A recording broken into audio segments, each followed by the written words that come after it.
En realidad de la sesión de la mañana estábamos analizando. Yo creo que podemos. Citamos como otra sesión. Entonces, ¿tenemos cuenta, querida Pilar? Presidenta. Sin tener cuenta lo que habíamos dejado pendiente en esta media hora antes de partir la sala es poder escuchar, ¿no es cierto?, ministro, a Úrsula. No sé si tú quieres introducir lo que ella va a plantear. Le damos las gracias además porque teníamos al ministro de Hacienda y creo que fue acertado dar el espacio también para la discusión respecto al financiamiento de este proyecto. Ministro. Sí, muchas gracias, presidenta. Efectivamente, yo creo que era muy necesario que el ministro Cerda hubiera podido complementar la exposición y anunciar especialmente esa nueva inyección de recursos por más de 4.300 millones de dólares, ¿no?, producto del crecimiento.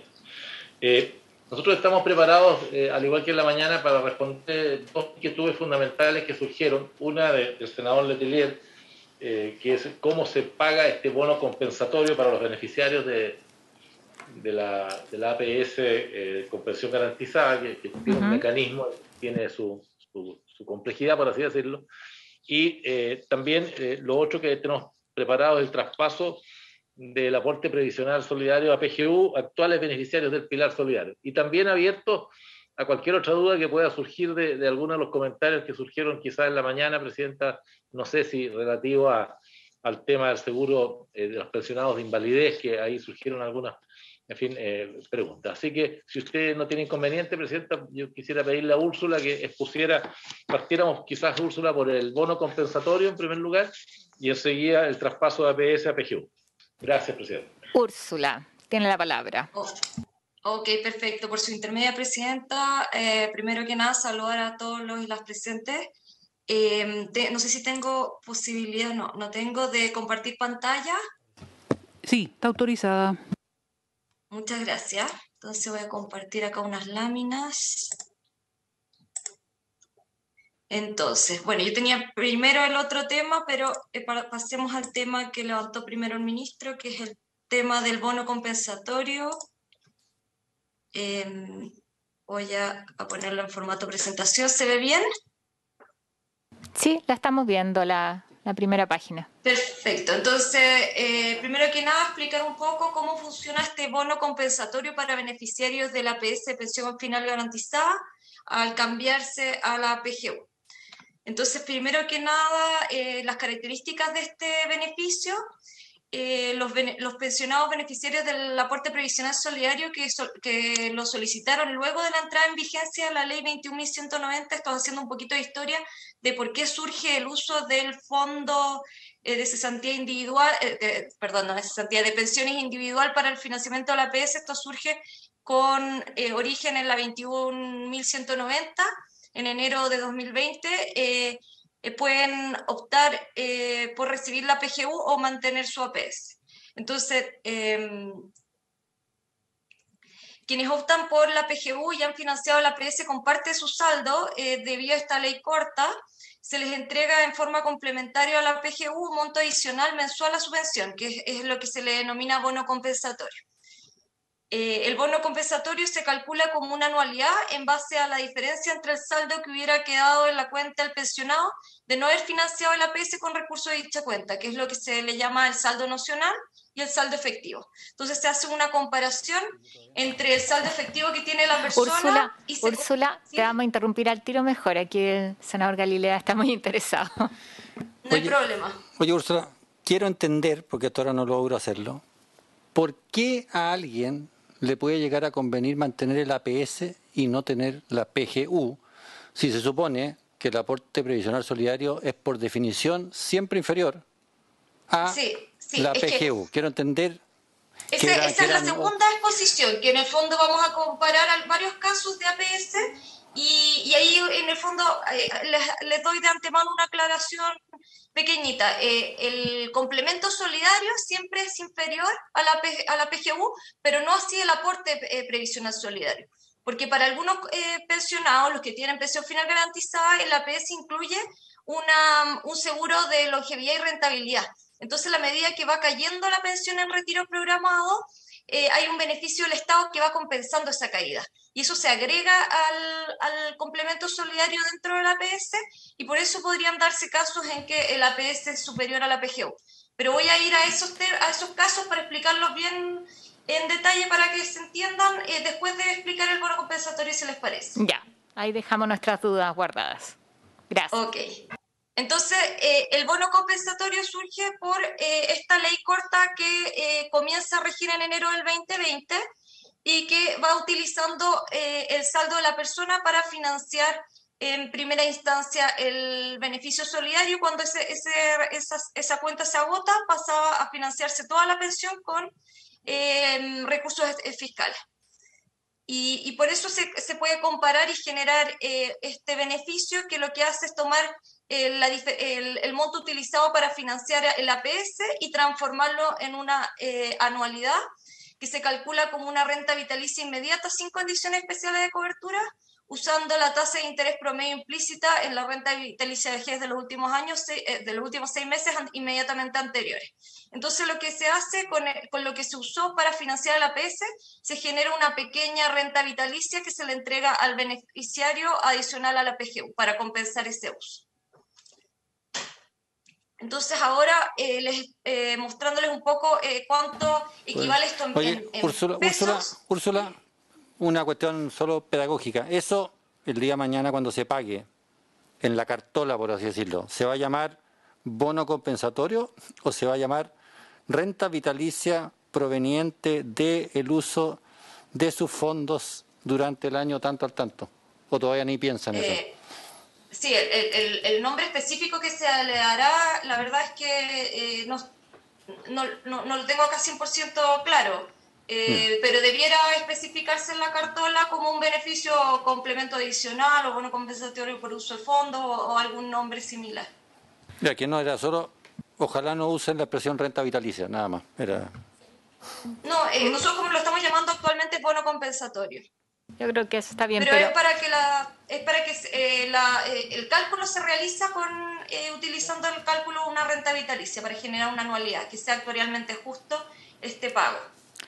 Entonces, si vamos a ver los números, estimamos que hay 120.000 pensionados que se beneficiarían de este bono compensatorio, es decir, estas personas que han usado parte del saldo para financiar el APS, dado que la ley entró en vigencia hace poco tiempo, el valor de este bono compensatorio es bastante bajo todavía, porque las personas no han alcanzado a usar gran parte del saldo para financiar el APS. Acá podemos ver que en promedio las mujeres reciben un bono compensatorio de 5.500 pesos y los hombres un bono compensatorio de 7.700 pesos en promedio.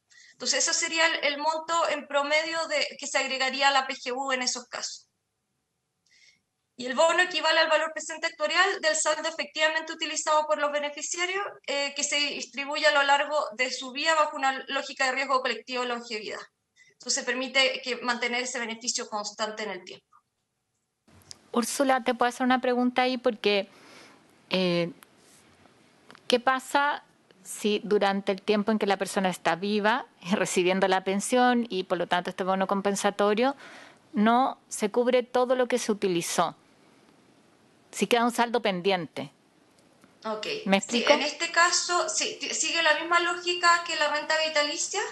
Si la persona no alcanza a tener el uso de todo su saldo, ese saldo queda en el fondo para el Estado, porque lo usa para pagar los beneficios de otras personas que ya agotaron todo el saldo y viven más allá de ese saldo. Entonces se les sigue pagando ese beneficio de por vida. Es vitalicio para todos. Sí, pero te quiero hacer una pregunta de lo que yo he aprendido en este Parlamento, porque esos eran fondos que las personas habían cotizado, ¿no? O sea, esos fondos se construyen con cotizaciones de las personas. Y lo que hicimos fue tomar, o sea, el Estado los toma y parte pagando eso, cuando antes lo hacía una parte con aporte del Estado y una parte con los fondos de las personas, de su cuenta individual, ¿no es cierto?, para decirlo en simple.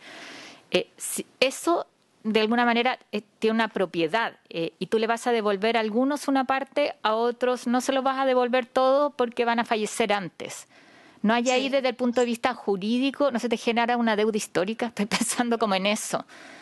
No sé qué monto es. Probablemente no es tanto, pero mi duda es si vale la pena dejar un tema dando vuelta ahí donde hay un trato distinto. A algunos les vas a alcanzar a devolver todo, a otros no, pero en algo que se origina indudablemente en algo que es de propiedad del trabajador como cuenta individual. Sí, que en este caso, como ya se había realizado esta ficción en la pensión final garantizada de que se comenzaba a pagar con plata del afiliado, pero beneficios que eran del Estado, un poco se sigue esa misma ficción manteniendo esto como una anualidad.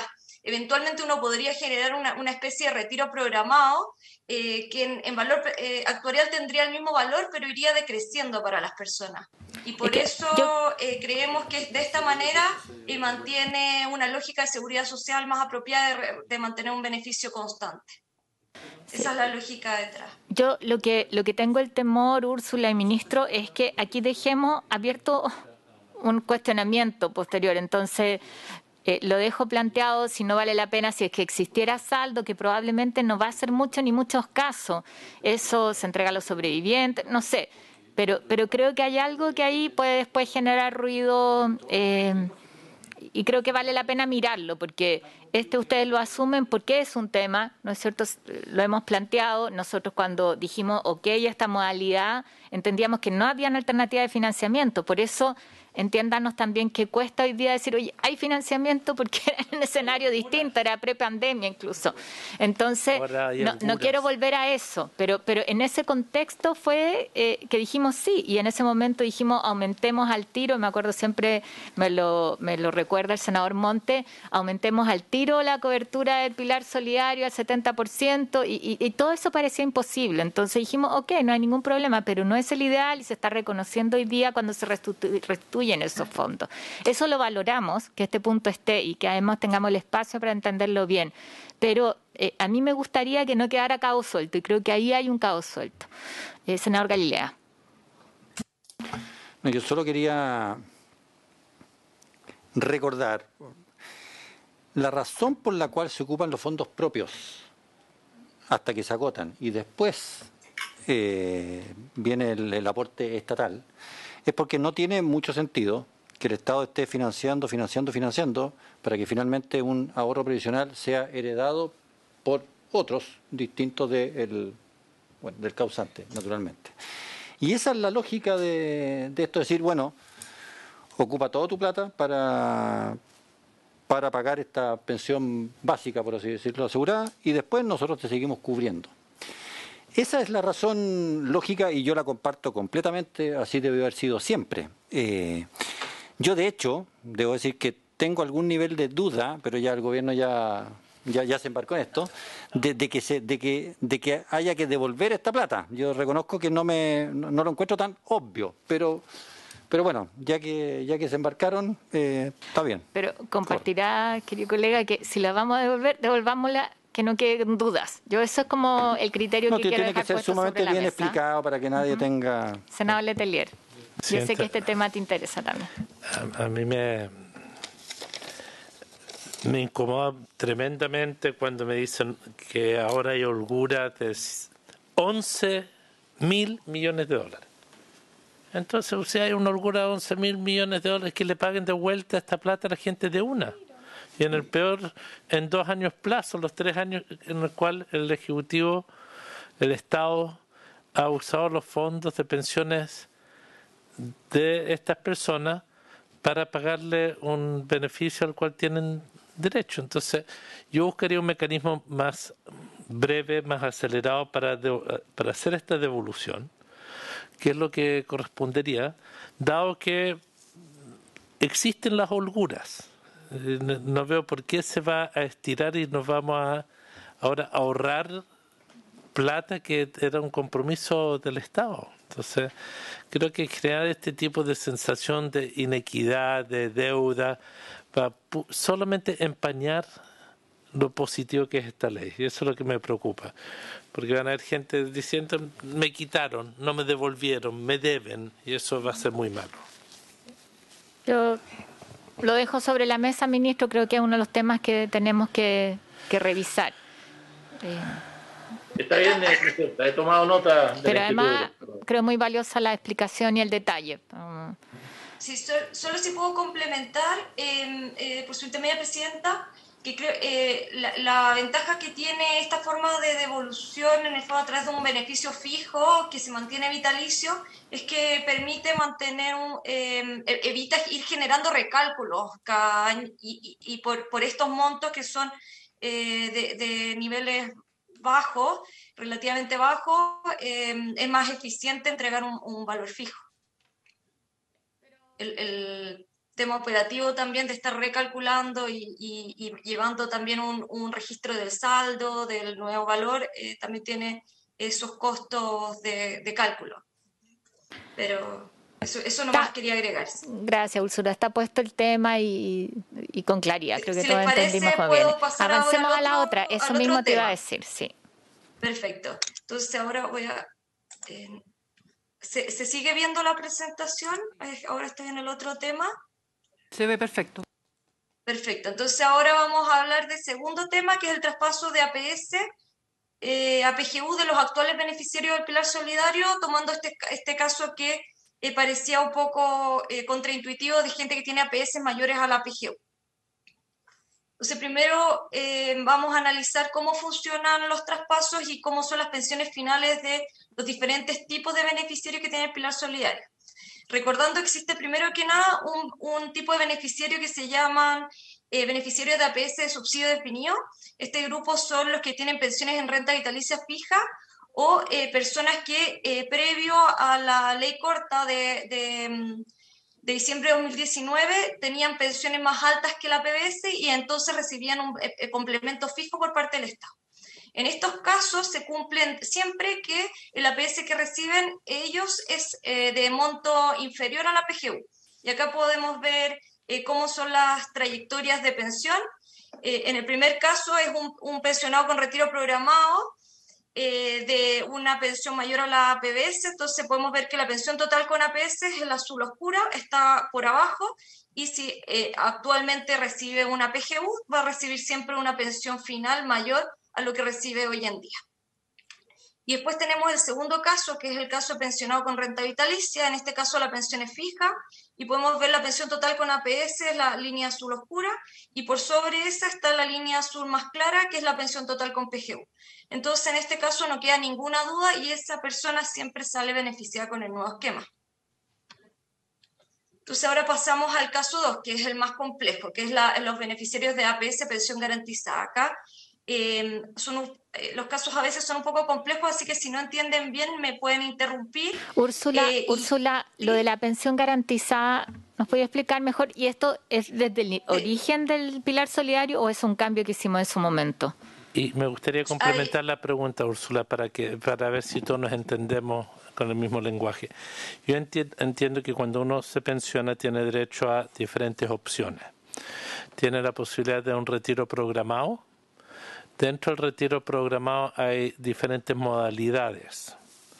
Y estamos, por tanto, hablando de una de las modalidades de retiro programado que permite adelantar que al principio de tu momento de pensionado tu pensión es mayor y que con una esperanza de vida de, no sé, uno quiere la pensión alta por 20 años y después me da igual. Entiendo que es ese tipo de caso que estamos hablando, ¿o no? Acá estamos más bien hablando de las modalidades de APS, que son dos en grueso. Uno es el beneficio definido, que va a los grupos que tienen pensiones fijas, renta vitalicia, y también a los pensionados de pre-2019, diciembre de 2019, que tenían retiros programados altos. El retiro programado, por lo general, tiene la trayectoria decreciente, por lo tanto, la persona va teniendo una pensión más baja a medida que su saldo disminuye, pero tiene la ventaja de que esa persona, si fallece, su saldo queda como herencia para los beneficiarios. Entonces, acá, cuando partió el Pilar Solidario, respondiendo a su pregunta, Presidenta, se partió con dos modalidades y el beneficio definido estaba destinado a la gente que tenía pensión en renta vitalicia y también a la gente que financiaba retiros programados sobre la PBS. todo ese grupo tenía beneficio definido y la gente que financiaba retiros programados bajo la PBS tenía una pensión final garantizada. Acá es importante recordar que la gente que tenía pensiones bajo la PBS no tenía opción de contratar una renta vitalicia. Y por eso se daba esta forma de permitirles a ellos acceder a una pensión constante. Entonces, ¿cómo funciona? El Estado asegura a la persona su pensión, su PAFE, que es la pensión de referencia, más el complemento solidario, y en la medida que va cayendo la pensión, acá como podemos ver en azul, como el retiro programado va cayendo, el área celeste, que es lo que va aportando el Estado, se va haciendo cada vez más grande, de manera de permitir una pensión de monto constante. Eso es en el fondo. Estos son los casos, ¿sí?, donde podría darse que les convenga más quedarse en esta modalidad que pasar a la pensión universal garantizada, a la pensión garantizada universal. Yo sí, sobre esto, no sé si tienes algo más o dejamos sí, proyectar. Ahí les voy a mostrar los diferentes casos que se dan.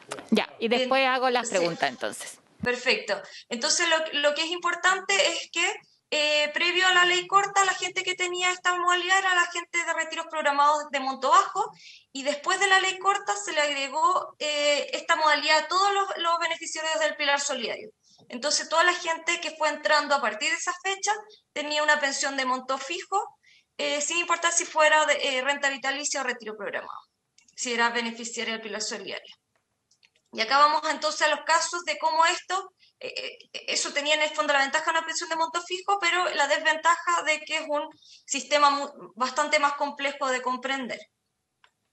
Acá podemos ver entonces cómo funcionaría en retiro programado con la PGU. En el caso de la PGU es constante en el tiempo y de un monto ya bastante mayor, porque llega a la línea de la pobreza sobre la línea de pobreza en 185.000. Entonces acá tenemos el retiro programado de vejez, que tiene una trayectoria creciente, y sobre eso se suma la PGU, y la pensión tiene entonces un monto decreciente en el tiempo. Y ahora vamos a los diferentes casos. Entonces el caso 1 de pensión final garantizada es el caso en que la APS, la pensión con APS es superior a la pensión que tendría la persona con PGU, que es el caso que es un poco complejo de entender intuitivamente, porque equivale a decir que la APS es mayor a los 185.000 hoy. Entonces este es un caso. Por ejemplo, una mujer que se pensionó a los 60 años con un saldo de 10 millones y una PAFE de 45.600, si hoy en día tiene, por ejemplo, 67 años y producto del pago de pensiones y los retiros, su saldo ha caído a 3,1 millones. Entonces la pensión, producto de estas dos situaciones, ha caído bastante, pero como tiene una pensión final garantizada, el fisco les ha complementado la pensión para mantener una pensión constante. Entonces esta persona es beneficiaria de APS y recibe una pensión final de 206.200, que ha sido constante todo este tiempo, compuesta por un lado por el retiro programado actual, que cayó a 16.100, y una APS de 191.100, que es mayor al actual PGU. Entonces, por esa razón, este beneficiario de Pilar Solidario le conviene en el fondo mantenerse con el beneficio actual. Entonces, ese es el caso 1 y es el que les había surgido mayor duda. No sé si paso a mostrarles también los otros casos. Sí, muéstranos el resto. Y ahí... Ok, entonces tenemos el segundo caso, es el caso de, por ejemplo, un hombre pensionado a los 65 años que tiene un saldo de 13 millones y una PAFE de 77.500. Entonces, ha pasado poquito tiempo, por ejemplo, ahora suponemos que tiene 66 años y producto del pago de pensiones su saldo cayó a 12,1 millones. No ha caído tanto porque ha pasado muy poco tiempo, por ejemplo, puede que no haya retirado los retiros de 10%. Como es beneficiario de APS, recibe la pensión final de 227.300 estable durante todo el tiempo, compuesta de su retiro programado actual, que son 71.900, y una APS de 155.000, también mayor a la PGU actual. Pero en este caso, la persona no es tan claro si la persona se cambia o no, porque con la PGU actual tendría una pensión mayor ahora, pero esta iría decreciendo y sería inferior a futuro. Entonces, la persona tiene que seleccionar si prefiere esta opción. Y después tenemos el tercer caso, que es el caso en que la persona, por ejemplo, una mujer de 77 años, es beneficiaria del Pilar Solidario y pensionada con retiro programado, con un saldo actual de 775.000 pesos, un saldo bien bajito, y una PAFE de 9.300. Recibe la pensión final de 182.300 compuestas por el retiro programado actual, que son 5.800 pesos, y el APS, que son 176.500, y que es menor a la PGU de 185.000. Entonces, esta persona, en cualquier caso, le vendría a cambiarse a tener una PGU constante de monto mayor. Esos son los tres casos posibles. Ahí sí terminaste, ¿no es cierto? Sí. Sí. Yo lo que quería decir como criterio, y esto, ministro, pensando en algunas modificaciones que nos gustaría hacer, porque lo que establece la ley es que te puedes cambiar una vez, puedes hacer la opción, y que era lo que nos decía la Úrsula en el segundo gráfico, ¿no es cierto? Al principio te puede convenir y después no. Pero cuando nosotros estamos creando un piso que queremos garantizar pensando en que nadie en Chile reciba menos que la pensión garantizada universal, a mí me parece que no es el criterio como que la gente escoja si me conviene más ahora o más después, sino cómo este piso se garantiza siempre. Entonces yo haría una cosa como lo hicimos con el CAIP, con el seguro catastrófico en COVID. Aquí está Pedro Pizarro, nos acompañó en eso, que se activa cuando la atención COVID era mayor, o sea, cuando le convenía a la gente y no dependía de que fuera a hacer el trámite con la ISAPRE, que muchas veces era engorroso y que además estaba en situación COVID, era muy difícil. En el fondo, ¿cómo le facilitamos la vida aquí al pensionado, que probablemente va a ser además súper difícil entender? A nosotros nos cuesta aquí, ¿no es cierto?, entender esto.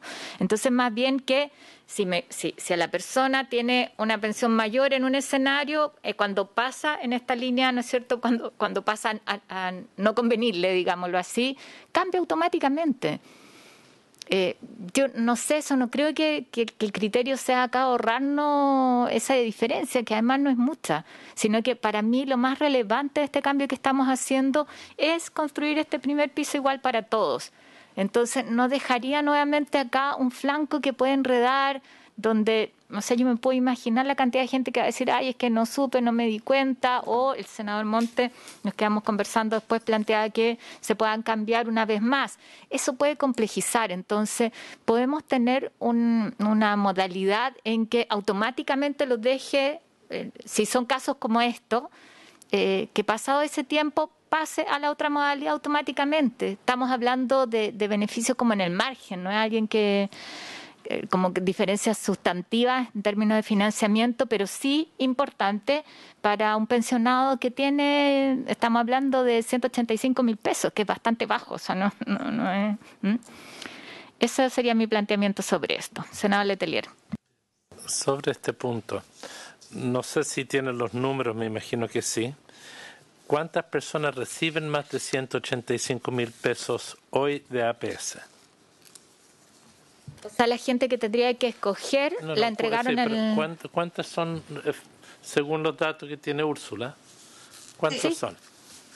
Sí, actualmente las personas que tienen APS superior a la PGU son del orden de las 96.000 personas.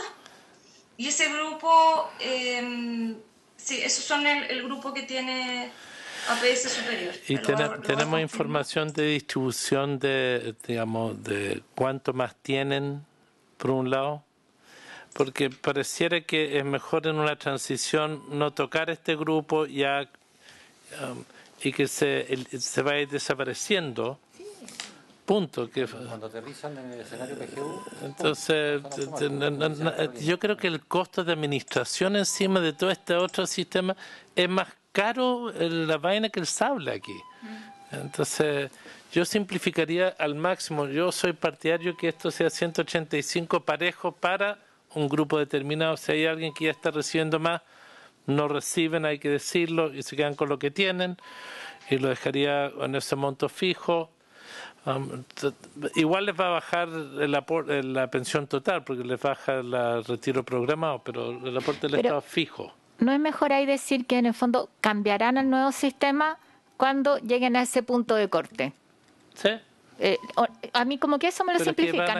van a cambiar igual al nuevo sistema, porque tú le das 185, le otorgas los monto mayor siempre. Lo que pasa es que hoy día hay un tema que tenemos, de lo cual tenemos que hacernos cargo, que ellos optan por un sistema u otro, ¿no? Como Sí, eso, la cosa es esa pero, opción de sistema quizás le queríamos eliminar y así ¿qué terminamos. pasa automáticamente cuando se genera esta condición? Esa opción se elimina y los que están ganando 190, voy a decir, cuando lleguen a su monto de retiro programado baja, permite que lleguen a 185, se corta. Es automático, yo no haría con derecho a elección, no. Tal cual. Presidenta. Ministro, y la Úrsula había levantado la mano, pero... Ministro. No sé si Úrsula quiere opinar antes, porque quiero... Úrsula. Yo solo quería comentar de que está la opción por defecto para todos los que en el fondo tienen una trayectoria que ganan siempre con la PGU, se cambian automáticamente. Ese grupo es de alrededor de 200.000 personas y no va a tener que tomar una decisión. Y lo otro que es importante es que las personas, si tienen en el fondo la duda de cambiarse porque la pensión bajaría, la pensión con la PGU sería más alta hoy. Entonces, eventualmente, como siguiendo la trayectoria, tendría que ser al revés de lo que comenta Presidenta, que tomen la PGU ahora y después se pudieran como revertir de la PGU, pero eso tiene bastante complicación de aplicación. Presidenta, si le parece, el gobierno ha entendido claramente el punto. Permítanos analizarlo bien. También hay que considerar la edad que tiene la persona, las proyecciones que tiene. Hay personas que prefieren tener un monto más alto ahora y después más bajo. En fin, hay disímiles situaciones también que, por así decirlo, fortalecen la idea del derecho a elegir, ¿no? Cada uno sabe un poco cómo le aprieta el zapato, las proyecciones que tiene por delante. Ahora, claro, hacerlo en forma automática, como se ha insinuado, creo que habría que ver la indicación y las implicancias, pero yo tomo el compromiso, Presidenta, que vamos a ver en detalle lo que esto significa, los pros y los contras, y eso lo vamos a proponer a la Comisión mañana mismo, si usted cita a sesión, dado las urgencias que tenemos. Gracias. Sí. Bueno, pero yo creo que se ha entendido el punto y aquí yo sé que el senador Letelier me acompaña. No somos partidarios de en esto defender el derecho a elegir, sino que un principio de la seguridad social que es facilitarle a las personas el tener la mejor situación. Tiene otro nombre técnicamente, me pueden corregir los que son más expertos, pero la idea es que en esto la carga, la prueba en lenguaje jurídico esté sobre el IPS, sobre el sistema que busque la situación más favorable. Así que se lo dejamos planteado y yo creo que facilita.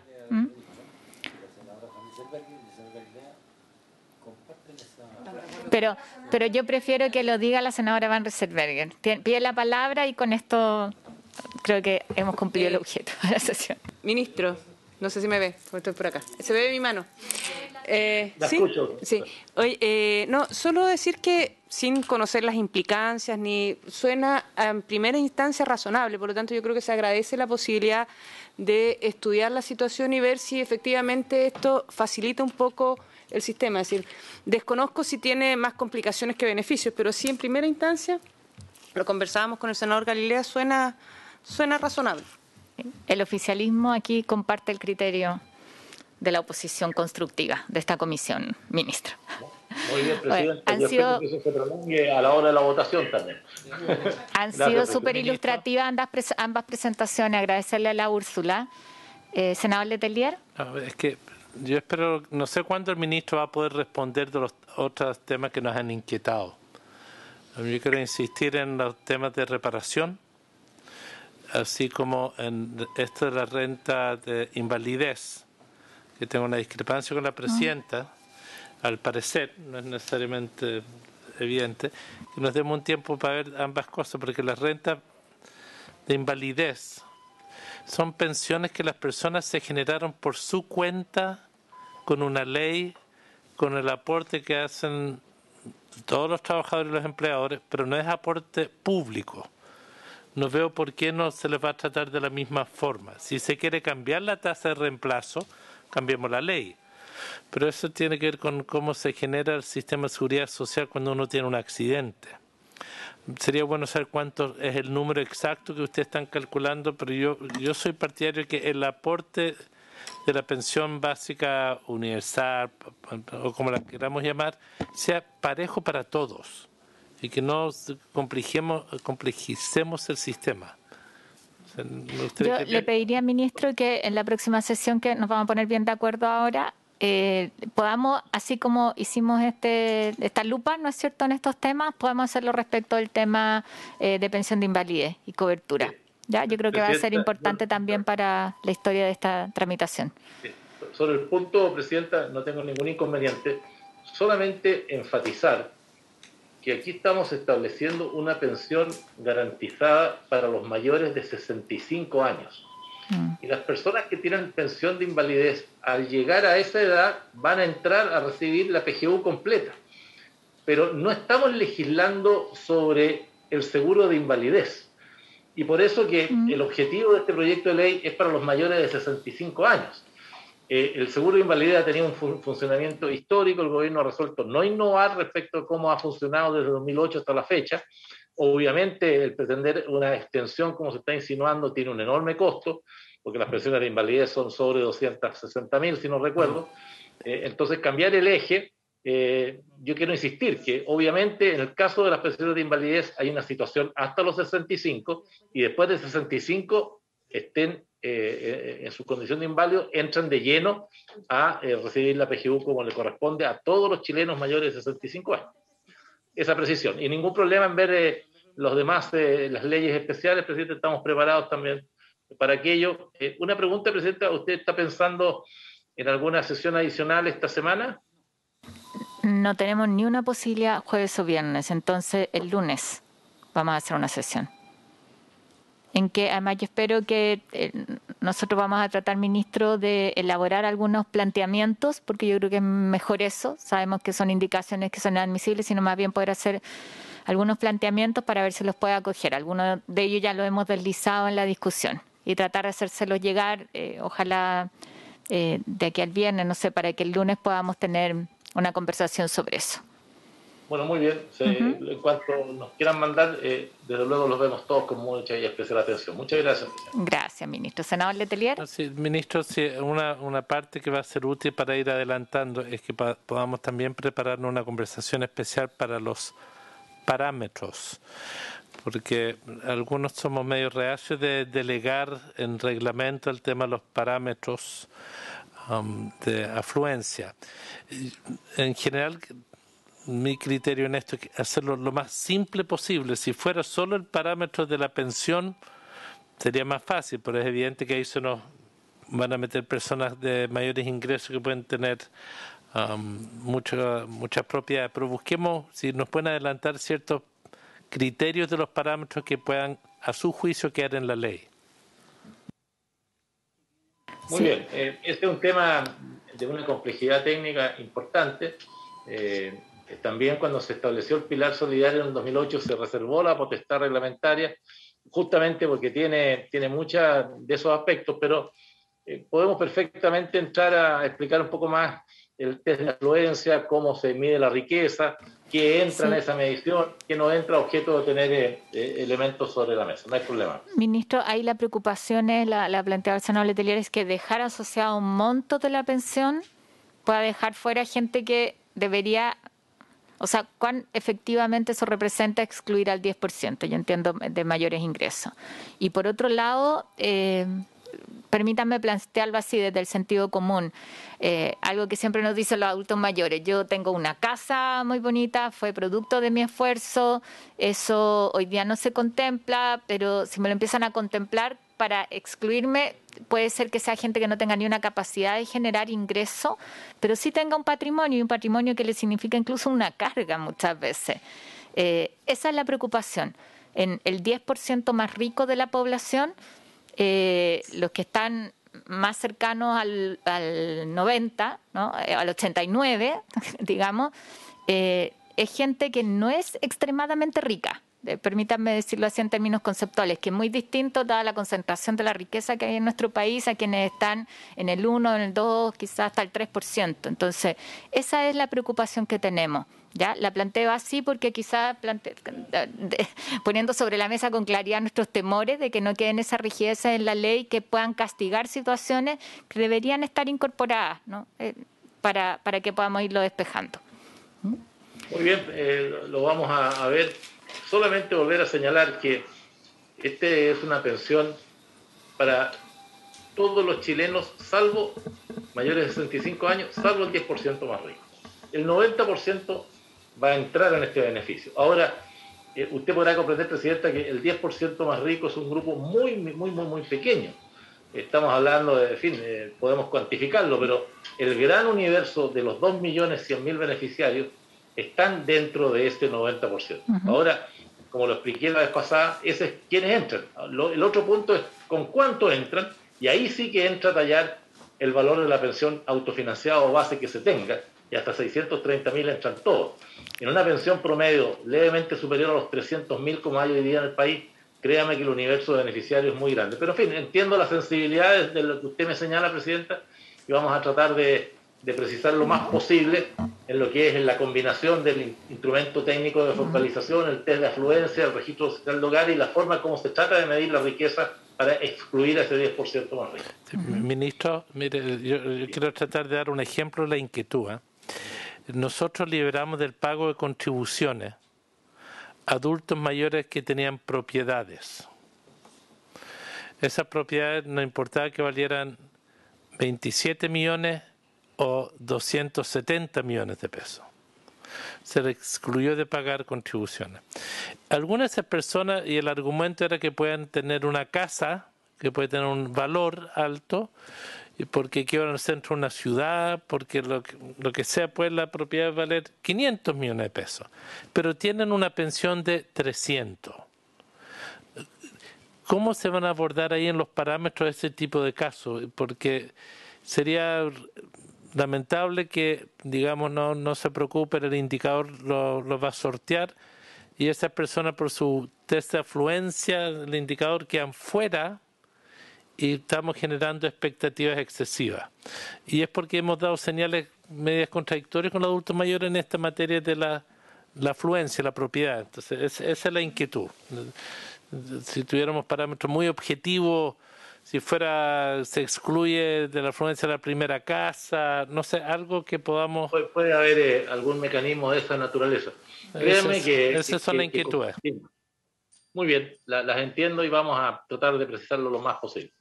Sí, ahora sí nosotros tenemos que ir a la sala que empezó a funcionar, así que tampoco estamos autorizados para continuar. Muchas gracias a todos. Levantamos la sesión.